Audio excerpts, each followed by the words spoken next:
Muy buenos días para todos y para todas. En nombre de los ciclos CAP y de sus organizaciones aliadas, les doy la más cordial bienvenida a esta que es la última sesión de capacitación del ciclo de actualización para periodistas CAP sobre democracia y autoritarismo en Centroamérica. Esta mañana vamos a abordar el tema Centroamérica, un análisis desde el exterior, y para esto nos acompaña como expositor David Holiday, quien es consultor independiente con más de 35 años de experiencia en investigación, incidencia y filantropía alrededor de temas como los derechos humanos, la democracia y la construcción de la paz en América Latina. Entre 2007 y 2021, David fue oficial del programa de América Latina en Open Society Foundation, y en los últimos años fue el gerente regional para Centroamérica, apoyando y coordinando el papel de OSF en la región. Antes trabajó en WOLA y en Human Rights Watch y ha sido consultor para distintas oficinas de la ONU y para USAID. Actualmente tiene una consultoría recurrente coordinando cursos sobre Centroamérica para el Instituto de Servicio Diplomático del Departamento de Estado de los Estados Unidos. David, muy buenos días. Muchas gracias por acompañarnos en los ciclos CAP y por tu disposición para facilitar la sesión de esta mañana. Espero que esta presentación sea bastante clara, pero si no es, entonces pueden hacer preguntas después. No voy a poner atención al chat, pero sí pedí a Marielo si hay alguna aclaración en medio de la presentación que me pueden señalar algo o intervenir.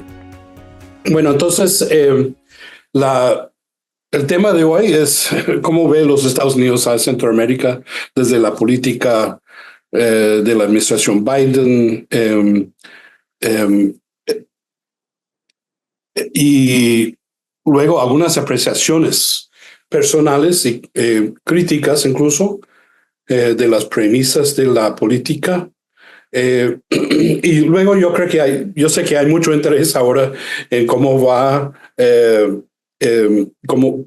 qué gobierno quedará después del enero del otro año. Entonces, y tenemos la nueva sorpresa de tener un candidato nuevo. Es una situación inédita realmente en la historia de los Estados Unidos, de las elecciones. Y quiero ver algunas ideas sobre qué podría ser las políticas hacia Centroamérica en el caso de que gane Harris o gane Trump. Y luego una exploración un poco muy temporal de cómo está la campaña actualmente, porque eso sí ya es muy dinámica y hay muchos cambios actuales. Entonces, yo no voy a repetir mucho sobre la política porque yo sé que ustedes tienen una visión de esto, pero quería, la primera parte, como quería resaltar algunos puntos claves, empezando con la idea de que puedo dar fe de que esa administración llegó con un plan bastante ambicioso. Llegó con una idea de realmente hablar y poner mucha atención sobre Centroamérica, pero y la idea de la estrategia de causas de raíces sobre la migración es más o menos una continuación de lo que intentó hacer la administración de Obama. Tiene los mismos componentes y llegó con el primer día de la administración con decretos ejecutivos para atacar el tema de migración, pero a lo largo del primer año levantó varias estrategias muy claras y no voy a entrar en detalles, solo voy a enumerarlos, ¿no? Que tienen que ver. Y primero es eso de root causes que guía toda la estrategia. Dentro de eso, a la vez, una estrategia de gerencia de migración. En los Estados Unidos, todo el mundo sabe que no hemos tenido el sistema está quebrada y quería manejarlo de otra forma, no no han habido un acuerdo, una nueva política, una nueva legislación sobre el tema de inmigración en muchos años y todavía no lo tenemos algo nuevo en cuanto a una propuesta de ley que fue acordado por el Congreso. Pero así que tenía que como manejar algunas cosas. El otro punto muy importante para Centroamérica era una política internacional sobre la idea de ir contra la corrupción. Y como ves en la letra chiquita, eso partió de una idea de que la lucha contra la corrupción es de interés de seguridad nacional. Entonces, eso marcó una cosa bastante nueva, elevó el tema a alto nivel. Y luego, por supuesto, en la implementación, eso que vino algunos meses después, en el tema de corrupción, AID, como el implementador que maneja los fondos, levantó su propio como enfoque sobre cómo atacar la corrupción en el norte de Centroamérica. Podemos hacer como más preguntas sobre eso después. Así que eso fueron los grandes estrategias que empezó con el comienzo de la administración Biden. Ahora, ¿cómo eso se ve en todos los países? ¿Qué estrategias? ¿Cómo se implementan? Y aquí quería mencionar esto, y este PowerPoint, por supuesto, los voy a pasar. Yo hasta hace poco no sabía de estas estrategias de país integradas, que básicamente es el mensaje de cada embajador, cómo ellos conciben una estrategia integrada, incluyendo todo AID, Pentágono, todo, ¿no? Y eso es bastante interesante porque tú puedes ver un poco la marca individual de cada embajador en cada país. Entonces, lo que voy a presentar por país rápidamente, porque no va a ser tan novedoso para ustedes, en parte viene de esas estrategias y en parte viene de mi propio análisis de cuáles son las prioridades. Empezamos por Guatemala. Obviamente, bueno, esto es una estrategia nueva con este gobierno de realmente hay una contraparte con quien se puede trabajar y ustedes saben que Guatemala es un país no solo importante para los Estados Unidos en Centroamérica, sino en toda América Latina. Entonces hay una inversión increíble, tanto en el año pasado como en este año, en fortalecer la relación con el gobierno y fortalecer el gobierno, ¿no? Luchar contra influencias malignas es una forma de decir no solo influencias malignas desde afuera, sino internas también, ¿no? El pacto de corruptos. Obviamente, apoyar esfuerzos para contener la migración. Eso, Guatemala es el país clave en la región porque toda la migración pasa por Guatemala. Apoyar el espacio democrático, que ha sido difícil en el pasado bajo el gobierno de Yamatei, y luchar contra la corrupción. Eso es fácil decir, no es tan fácil implementar. Podemos hablar de cada país en las preguntas. El Salvador, ahí es un reto distinto. No es fortalecer la relación con el gobierno, es buscar formas de trabajar con el gobierno, evitar el colapso económico. O sea, eso es el talón de Aquiles de este gobierno. Sin embargo, no le conviene a nadie que El Salvador fracase económicamente, especialmente cuando pensamos en el impacto sobre la migración. Y hay otro tema no tan explícita, pero es muy importante, que es el papel cuando digo promover proveedores confiables, trusted vendors en tecnología 5G, tiene mucho que ver con China y la oferta de China para tecnología más barata, pero que podría tener implicaciones de riesgos de seguridad nacional por parte de los Estados Unidos en el contexto de esa competencia con China. Entonces, El Salvador está en medio de negociaciones, igual que Costa Rica, porque Costa Rica está más avanzado.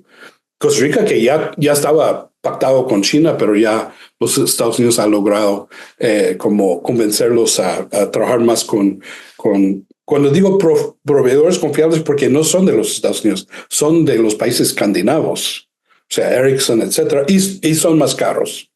Entonces requiere una negociación. Y luego apoyar y preservar el espacio democrático. Podemos hablar más en detalle sobre cómo se está implementando esta estrategia, pero esas son las prioridades. Honduras, pues todos saben que había un acercamiento, un intento de acercarse mucho al gobierno Castro Zelaya, y la concentración de poder, bueno, es un cambio por parte de los Estados Unidos, porque cuando estaba Juan Orlando Hernández, hasta los últimos años estaba muy contento con él, y efectivamente la fantasma penetra todo el ambiente político y los Estados Unidos están en una posición mucho más débil de credibilidad frente al gobierno, pero ve en el gobierno como los mismos intentos de concentrar poder que tuvo Juan Orlando. Están súper preocupados sobre el espacio democrático. Sin embargo, y eso me gustaría escuchar en la parte de preguntas de ustedes, yo comparando con El Salvador y Guatemala lo veo todavía más fuerte a pesar de los problemas, el espacio cívico, porque la verdad es que no hay una concentración, hay una pluralidad de poderes en Honduras todavía. Y obviamente una nueva situación preelectoral donde podría haber cambios. Apoyar la lucha contra la corrupción, y ahí pongo sí con interrogante, ¿no? Inicialmente los Estados Unidos estaban dispuestos a apoyarlo. Ustedes conocen los detalles más que yo, pero yo creo que ahora mismo no están interesados. Entonces, para mí, pueden avanzar o no las negociaciones con la ONU, pero no creo que tendría que ser un acuerdo bastante fuerte para que los Estados Unidos decida apoyarlo económicamente. Y si no apoya los Estados Unidos, ¿quién? Europa no creo. Cuando hablamos de ONU depende de fondos de los Estados miembros. Y luego están en un proceso preelectoral y apoyar elecciones libres. Y ya cuando este gobierno controla mucho y cuando es un gobierno con representación minoritaria en la Asamblea, yo creo que hay mucha preocupación sobre cómo se podría llevar a cabo. Y siempre ahí con la fantasma de un referéndum. Nicaragua, eso sí está tomado directamente de la estrategia integrada de Nicaragua. Hay un nuevo embajador o jefe de misión en Nicaragua desde el año pasado. Y aquí puedes ver lo que quieren hacer, que es trabajar con la sociedad civil para promover la democracia. Siempre combatir el crimen transnacional y amenazas a seguridad y trabajar con la sociedad civil para eso obviamente no es un buen. Nicaragua es el peor caso. Cuando yo hablo con gente del Departamento de Estado, no quieren, casi es una pesadilla y no hay muchas luces al final del túnel y están aguantando lo que pueden.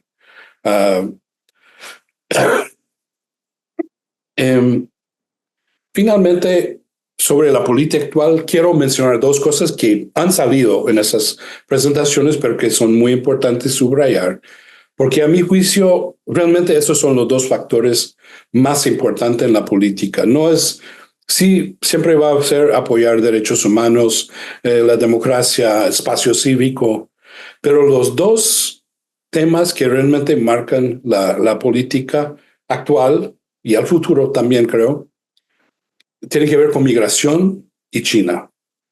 Cómo contener la migración y cómo competir con China en el espacio, en el traspatio de los Estados Unidos, como decíamos hace años, que es Centroamérica. Eh, y esos dos temas han logrado ser una preocupación bipartidista. Por eso digo, si llega Harris o si llega Trump, van a haber muchos matices, pero esas dos preocupaciones siguen latentes para los dos partidos y los dos candidatos. Porque son temas principalmente de inmigración, es un tema de relevancia doméstica. Ahora, todo ese gran proyecto de manejar la migración fue como cambió. ¿Cambió con qué? Con Darien. Y eso es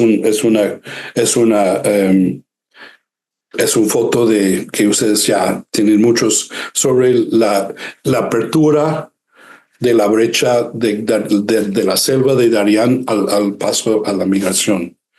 Eso no fue previsto cuando se montó la estrategia en 2020 y empezó a implementar en 2021.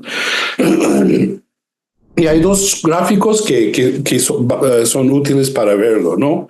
Este gráfico que empieza, tú puedes ver el último, bueno, eso fue COVID 2020, ¿no? Pero hasta 21 los haitianos empezaron a usar Darien para llegar a los Estados Unidos. Pero luego, 2022, Venezuela. Y Venezuela desplazó a Centroamérica como la gran preocupación de la migración que eventualmente llega a la frontera de los Estados Unidos. Entonces, el azul es Venezuela. Allí ya sea menos importante Centroamérica y la migración. Bueno, obviamente eso no incluye a los centroamericanos porque está más arriba. Pero viendo aquí los encuentros en la frontera, que es un indicador eh, eh, eh, proxy para la migración, porque muchos de esos encuentros son 1, 2, 3 veces la misma persona, pero te da una idea, ¿no? Y ahí puedes ver que México bajó en los años 2015 a 20, pero luego empezó de nuevo. Y Venezuela es en 2022, 23 y 24. Allí Ecuador empezó a salir hasta Colombia, Cuba. Entonces, más que Centroamérica. Entonces, ahora cuando hablamos de números, ya esos otros países. Sin embargo, hay otro gráfico que podrías imaginar si el número de encuentros en la frontera como porcentaje de la población de esos países. Honduras es primero, con 8%. Guatemala es creo que como 5%, si de la población o como porcentaje de la población. Pero El Salvador no está muy lejos. Obviamente numéricamente es mucho menos, es casi la mitad, pero El Salvador tiene menos población. Entonces, no es cierto que ha bajado un poco la migración, pero más que todo lo importante es que otros países han superado el tema. Entonces, por eso toda la atención de los Estados Unidos ahora en resolver las elecciones robadas por Maduro en Venezuela, porque si no se resuelve esta situación, viene una ola de migración nueva hacia el norte. Entonces, migración es uno de los temas más importantes. Yo creo que también no solo en el tema de migración, también en tema de anticorrupción, pero eso lo vamos a ver. Lo que hemos visto una transición a una política más realista, más pragmática.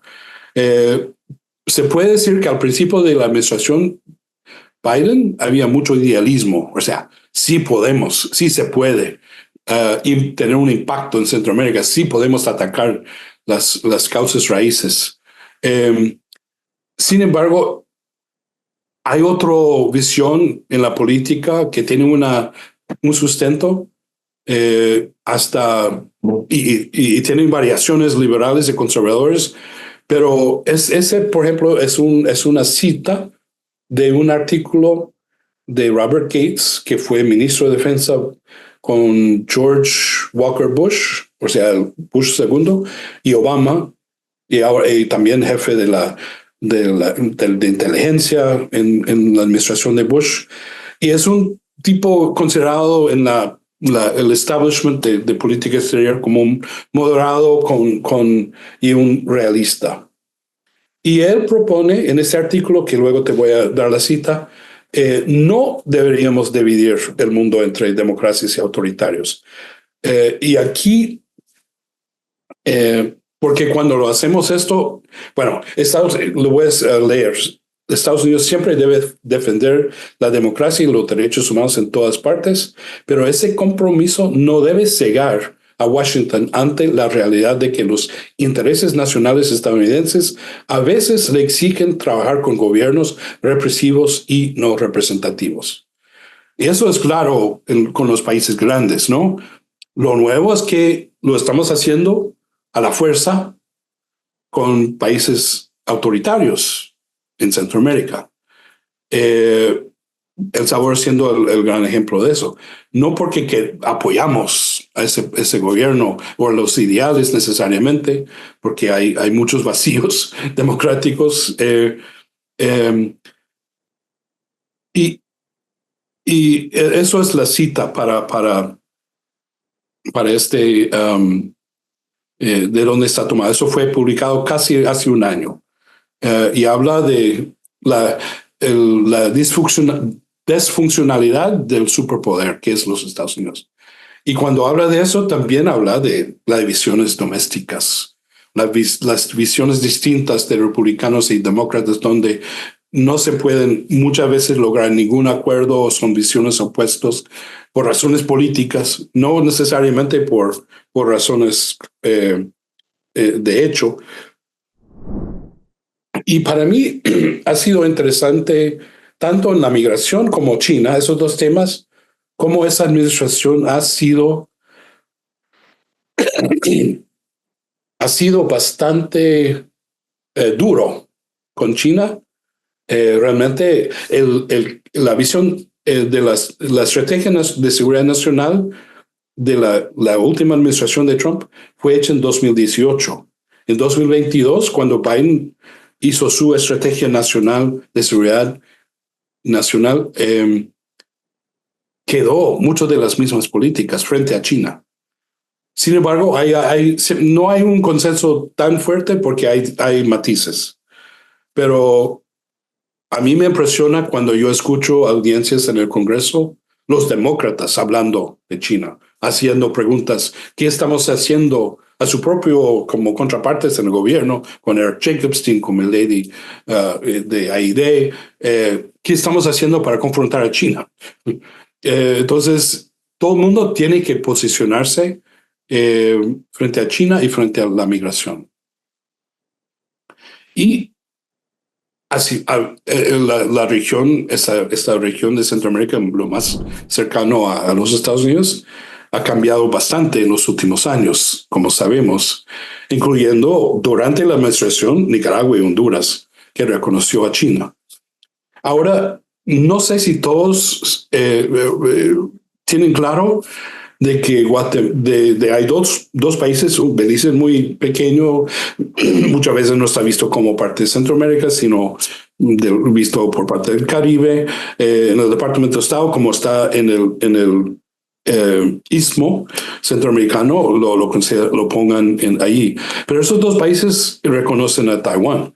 Y yo no entendí hasta hace poco que Guatemala es el país ahora más grande del mundo que reconoce a Taiwán. Así que eso es otra razón para fortalecer las relaciones con el gobierno de Guatemala.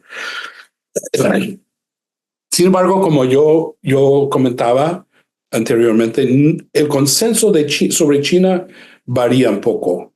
Realmente uno puede hablar con alguien en el Departamento de Estado o el Pentágono y están asustados.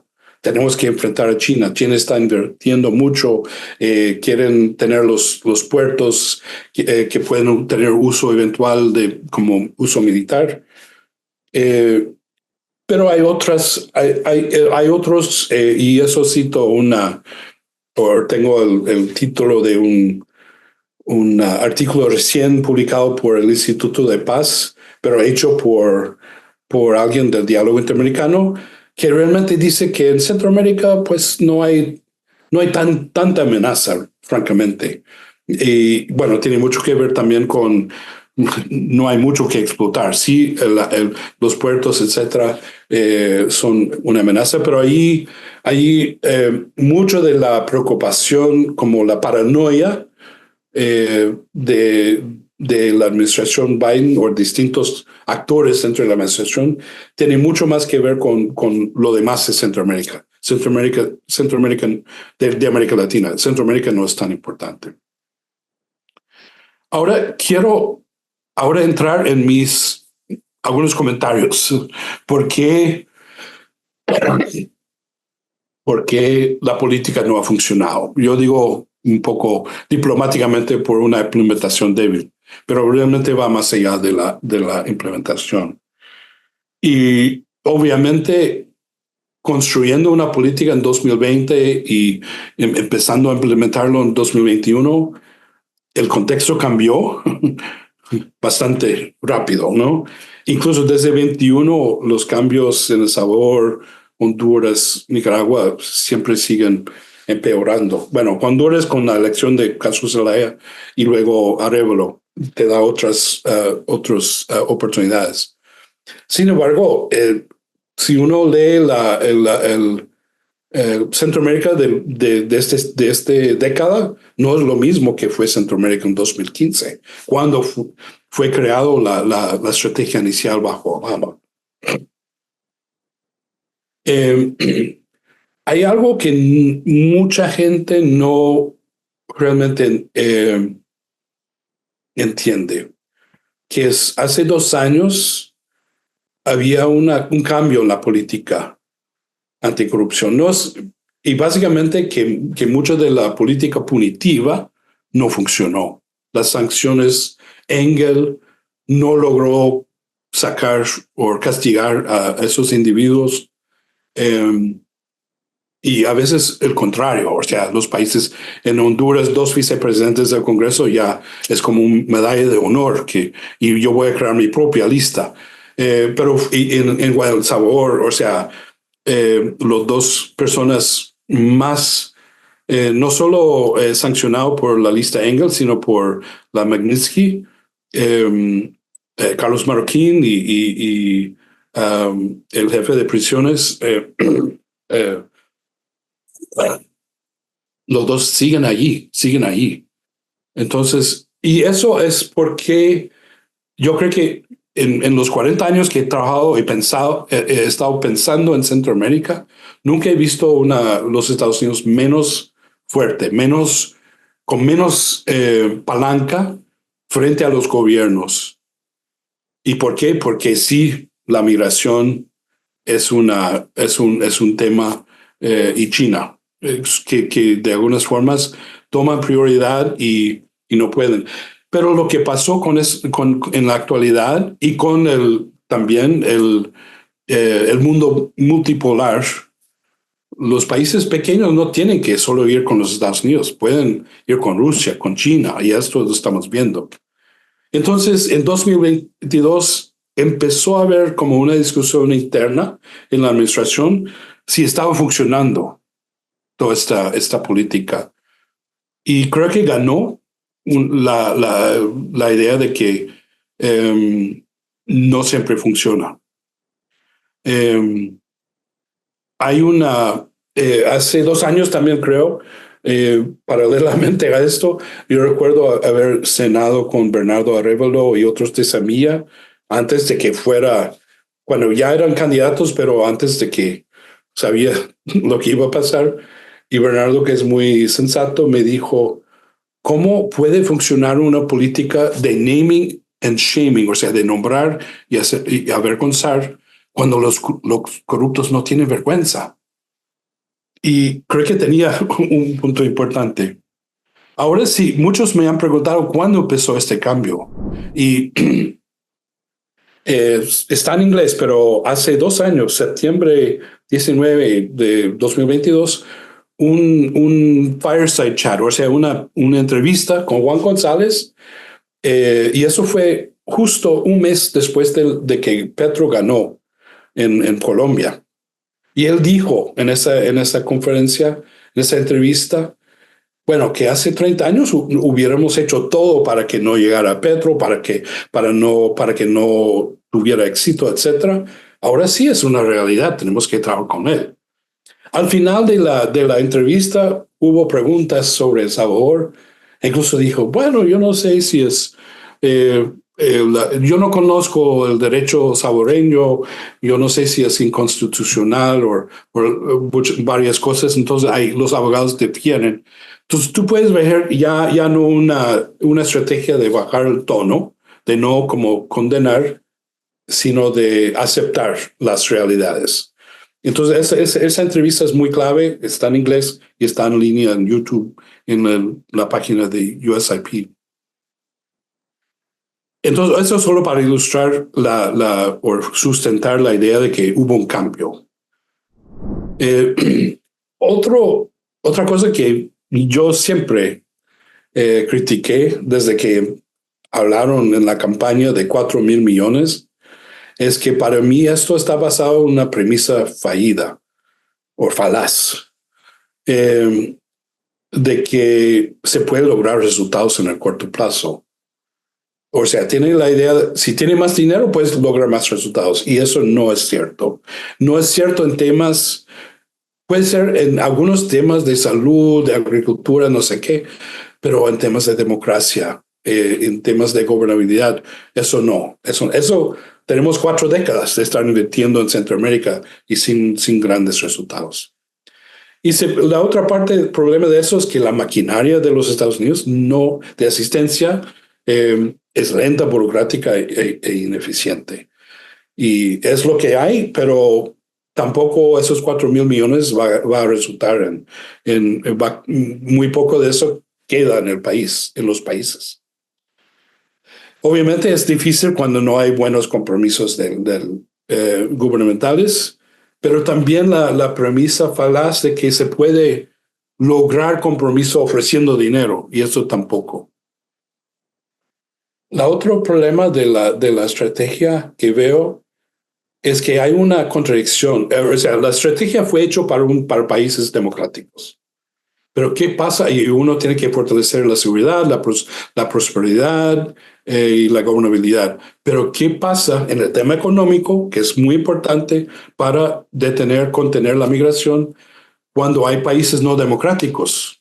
¿Ya no vamos a apoyarlos económicamente? No. O sea, tiene que hacerlo. Por esa misma razón, si al final de las negociaciones con el FMI en El Salvador no logran todo lo que pueden, pero si está a punto de colapsar, lo van a firmar, lo van a apoyar. Y los Estados Unidos no va a detenerlo. O sea, nadie, a la comunidad internacional no le interesa cómo tener un país fracasado económicamente en Centroamérica. Quiero volver a la parte de como la maquinaria. Yo creo que el otro problema cuando uno ponga mucha ayuda con más dinero, si uno invierte 30 millones a lo largo de 5 años en un proyecto, tienes que tener resultados. Y obviamente muchas veces no van a tener resultados. Entonces uno inventa resultados, uno inventa datos cuantitativos que dicen que están apoyando. Si tú revisas todos los proyectos de AID de los Estados Unidos, etcétera, en los últimos 40 años, todos van a tener resultados, pero no son reales, o al final no quedan. Y el otro problema de la estrategia de causas raíces es que, y eso ustedes saben, o sea, migración es un sistema, es un colchón social y es un sistema permanente de sobrevivencia en estados que ya son transnacionales. O sea, ahora desde la crisis en Nicaragua, ya de Nicaragua a Guatemala, 20 a 30% del PIB está apoyado por las remesas. En las preguntas y respuestas quiero comentar algo sobre eso también. Y cuatro, cuando uno piensa que no es solo ejecutivo que tiene que implementar proyectos, sino Congreso, hay problemas en implementar esto cuando no hay consenso bipartidista en el Congreso, y no hay, con la excepción de Nicaragua, porque es tan mal, tan peor, que todos están en contra de Nicaragua. Pero eso no, el hecho de que hay consenso bipartidista no implica que tienen soluciones tampoco. En Guatemala, o sea, siempre había divisiones si la CICIG era buena o no, entre republicanos y demócratas.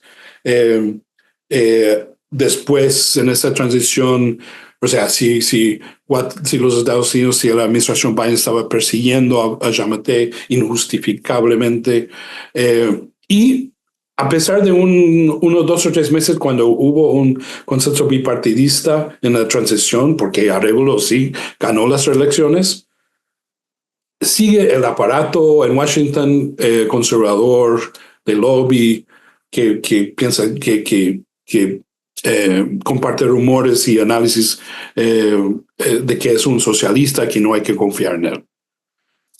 El Salvador es un caso interesante porque recientemente fue creado el caucus bipartidista, más republicanos que demócratas, de apoyar El Salvador. O sea, muchos piensan que El Salvador es un buen ejemplo para los republicanos en particular, o sea, que han logrado terminar con las maras y bajar los niveles de violencia, de homicidios.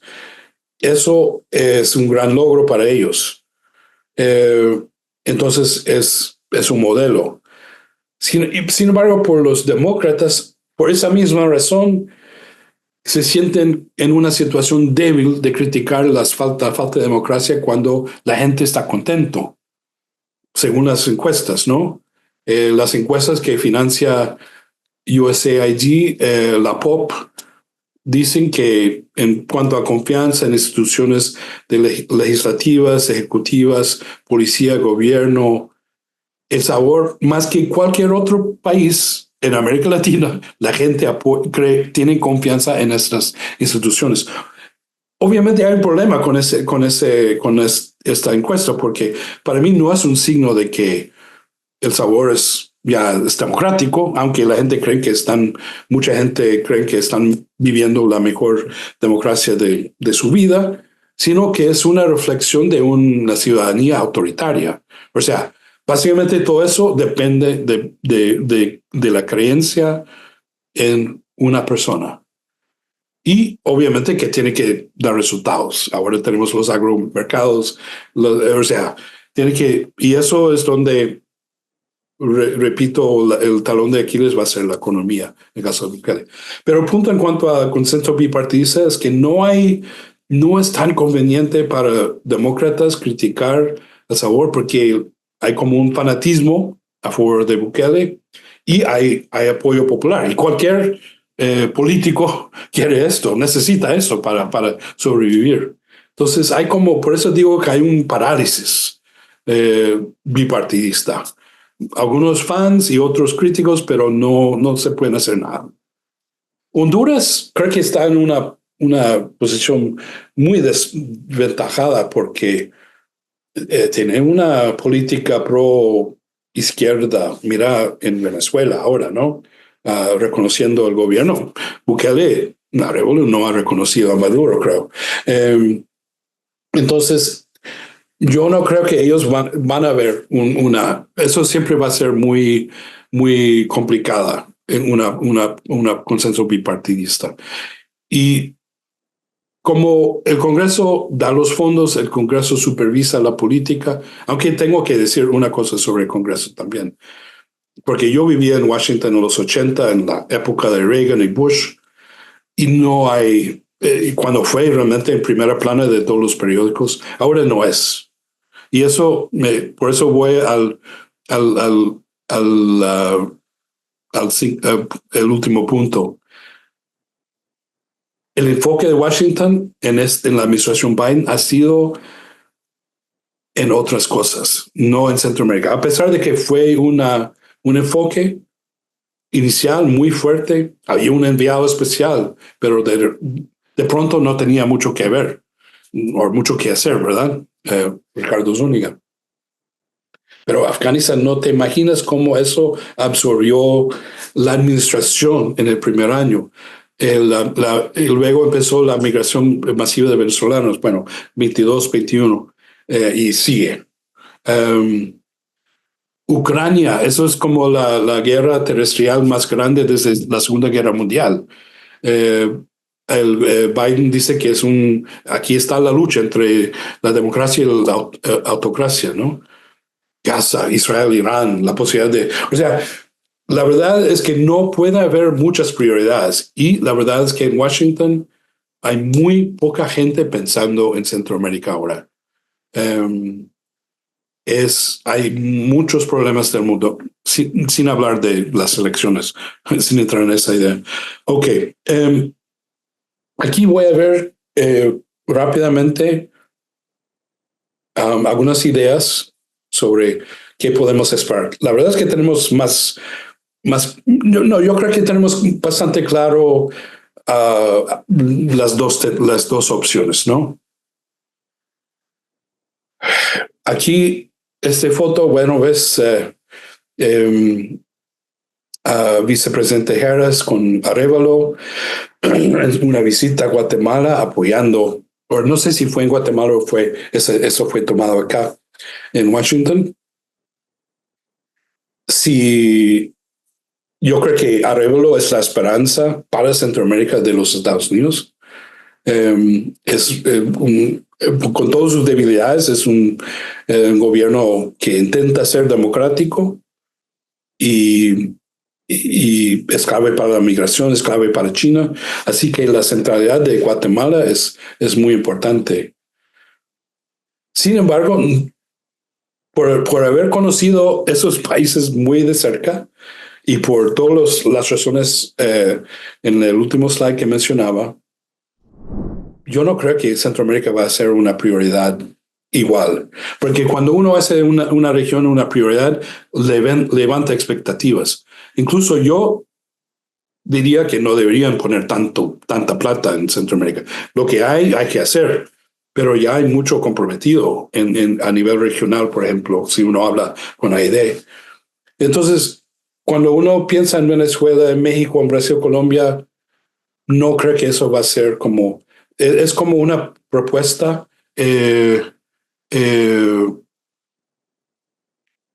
perdón, es una propuesta perdedora, ¿no? Pero sí, y no, la verdad es que no tenemos mucha claridad sobre qué podría ser una política exterior de Harris. Yo creo que el partnership para Centroamérica de buscar la inversión de 5,000 millones, compromisos, yo no sé si cree su misma retórica de que eso va a hacer mucho cambio. Pero la verdad es que eso es una iniciativa y para ver la política en general, yo creo que no van a apostar a grandes cambios. A salvar a Guatemala, contener los otros países en cuanto a la erosión democrática, etc.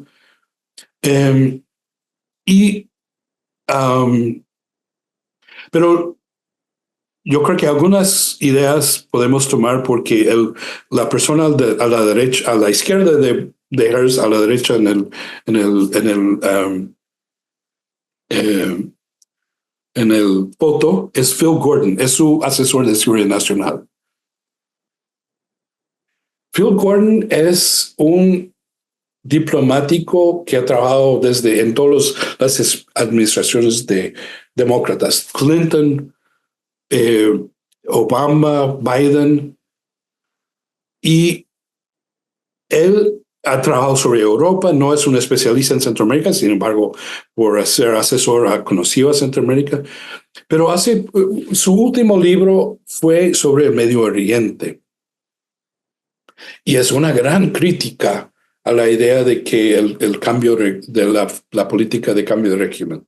Y es una visión bastante realista sobre lo que se puede hacer. Y cito aquí, pero yo creo que aplica en general a cómo él ve la proyección de poder de los Estados Unidos.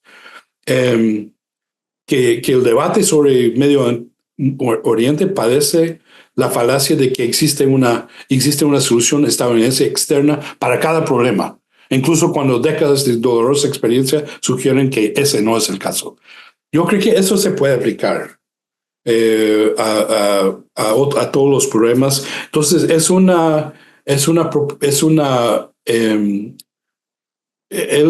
en lo personal, y dicen que él va a ser, es casi seguro que será el asesor de seguridad nacional de Harris en una administración futura. Creo que es más realista. No tiene como ese idealismo de que en los Estados Unidos puede ser todo. Frente a China también está entre los no duros. Y eso había un artículo al final, o sea, a la mitad de la administración de Trump, porque sí, Trump levantó China como el enemigo. Bueno, es una política rara porque dice que es buen amigo de Xi, pero había ese artículo o esa columna o declaración que fue firmada por un montón de gente, pero gente no más realista, de que China no, hay que trabajar con China, hay que buscarlo, no hay que enfrentar en cada cosa, que muchas veces en Washington es como una paranoia sobre China en todos lados. Entonces, él es moderado en esto y podría implicar un cambio no tan parecido a lo de Biden, pero puede haber algunos cambios matices. Pero frente al tema de migración, mira lo que está haciendo en la campaña ahora Harris y criticando a Trump, es que lograron un acuerdo muy duro de seguridad sobre la frontera. Y eso fue una negociación entre 3 senadores, uno demócrata, Chris Murphy, que es muy cercano a Biden, incluso está en la lista de ser secretario de Estado. O sea, puede haber varios, ¿no? A mí me gustaría ver a Buttigieg, pero negoció con Kristen Sinema, que ex demócrata, ahora independiente de Arizona, que ya va a salir del Senado, y James Lankford, que es un conservador, republicano de Oklahoma. Entonces, ellos lograron un acuerdo, pero por razones políticas, Trump entorpeció y dijo a todos los senadores, no hay que apoyarlo, porque eso sería algo bueno para los demócratas si logran resolver la situación en la frontera. Y eso me afecta políticamente en las elecciones. Ok, vamos poco a poco. Creo que a lo mejor la discusión electoral queda para la segunda parte, pero luego Trump. Mass deportation, deportaciones masivas. Él dice que va a ser lo más grande en todo el mundo. Eso creo que sí tiene mucho que ver para Centroamérica, porque los centroamericanos, como tienen mucho más tiempo en los Estados Unidos, décadas, muchos, tienen mucha gente que, por ejemplo, quizás el padre no tiene documentos, pero la hija sí, tiene una posibilidad de romper familias, de tener muchos problemas. Él quiere deportar, dice 15, 20 millones, ¿no? Eso es imposible. Pero luego últimamente habló de empezar con la gente con récord criminal, con antecedentes penales. Y luego hay otros que han sido, que ya pasaron su visa. Entonces van a empezar por allí, pero cuando dice que antecedentes penales es si tuvo un boleto de tráfico o algo, no sé. O sea, no son criminales fuertes. Pero, y eso va a ser increíblemente disruptiva en muchas formas. No hay capacidad de hacerlo, pero sí son serios. Eso hay que tomarlo en serio. Si gana Trump, eso empezaría. No podrían hacer de una vez. Incluso hay algunos reportajes que dicen que o sea, solo hacer los criminales, deportar 1 millón de personas con antecedentes penales o que han sobrepasado su visa, su estancia de visa, eso duraría muchos años, ¿no? Y hay mucho que hablar de Trump, pero es impresionante cómo este proyecto 2025 por la Fundación Heritage, que hizo ministerio por ministerio, o sea, Departamento de Estado, ahí de defensa, una lista de recomendaciones de cómo un nuevo gobierno de Trump podría implementar. Y básicamente es un cambio total. Y lo interesante es que ese proyecto, esa propuesta, ha penetrado hasta a los votantes. O sea, ya cuando uno va a tocar puertas y dicen, bueno, ¿cuáles son sus preocupaciones? Bueno, dicen proyecto 2025, porque va a ser un cambio total del gobierno. Aquí, en los últimos meses de Trump, hizo un orden ejecutivo para algo que se llama Schedule F. Eso fue y eso es lo que quería mencionar, porque sí es la forma en que van a querer atacar el deep state, o sea, cambiar la burocracia, echando determinando que muchos puestos ya no son de servicio civil, sino son puestos de lealtad de política, y van a retomar todo el Estado. Eso, si recordamos la administración, eso fue lo que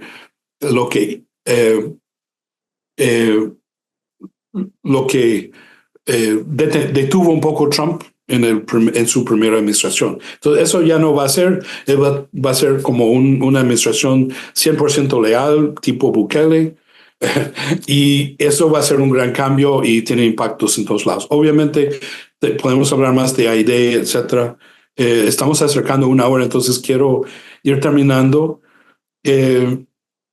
Y para las preguntas y respuestas podemos hablar más de esto, pero te doy algo previsto, o sea, muy pocos días, hasta 5 de noviembre. Pero lo importante, que es el día de la votación. Un tema muy interesante, muchos dicen que el estado más importante es Pennsylvania, y ellos tienen votación temprana que comienza en un mes, el 16 de septiembre. Eso favorece a los demócratas porque todavía, o sea, hay mucho entusiasmo sobre Harris, y si uno vota el 16 de septiembre y cambia de opinión, ya no. Pero los demócratas siempre dicen hay que votar temprano. Los republicanos son muy escépticos, entonces ellos esperan hasta el último día. Entonces eso favorece bastante a los demócratas. Y luego podemos hablar de cómo está el estado de la campaña frente a la presidencia, el Congreso. Hasta muy poco siempre pensábamos que había gran posibilidad para que los demócratas retomaran la Cámara de Representantes, pero el Senado iba a ser difícil. Ahora sigue siendo difícil el Senado, pero y eso te voy a explicar más, es muy posible que también mucho ha cambiado con la llegada de Harris. Para los demócratas. Muchas gracias a David Holiday por este completo análisis con el que culminamos las 12 sesiones de capacitación de este CAP sobre democracia y autoritarismo en Centroamérica.